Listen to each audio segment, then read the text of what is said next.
Rachel était plus belle que Léa, mais la beauté de Léa était Christ. Goliath était plus grand que David, mais la grandeur de David était Christ. Gédéon était faible, mais la faiblesse de Gédéon était Christ. Le frère aîné de Jacob, Ésaü, était plus riche que Jacob, mais la bénédiction de Jacob était Christ. Donc là où se trouve ta richesse, c'est là où se trouve ton cœur.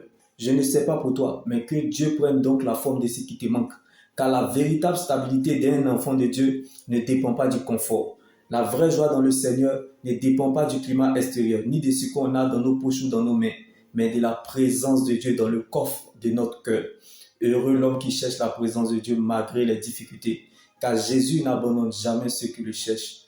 Et Dieu ne permettra jamais que ses saints connaissent la décomposition, car les solides fondations posées par Dieu subsistent. Le problème n'est pas le problème, ni ce qu'on t'a fait, mais le problème se situe au niveau de ton cœur. Est-ce que ton cœur est suffisamment prêt à affronter ce qui arrivera lorsque Dieu t'aura déjà exaucé? Car ce que Dieu cherche et veut bâtir en toi a plus de valeur que ce qu'il veut te donner. Je ne connais pas ta situation. Je ne sais pas là où tu te situes, mais je prie que là où tu es soit le point de départ que Dieu utilise pour commencer une grande histoire dans le monde. Car la meilleure prédication, c'est votre propre histoire avec Dieu. D'où dans les moments sombres, vous l'avez connu, expérimenté, découvert comme David dans la vallée. Que la joie du Seigneur soit votre force et votre partage.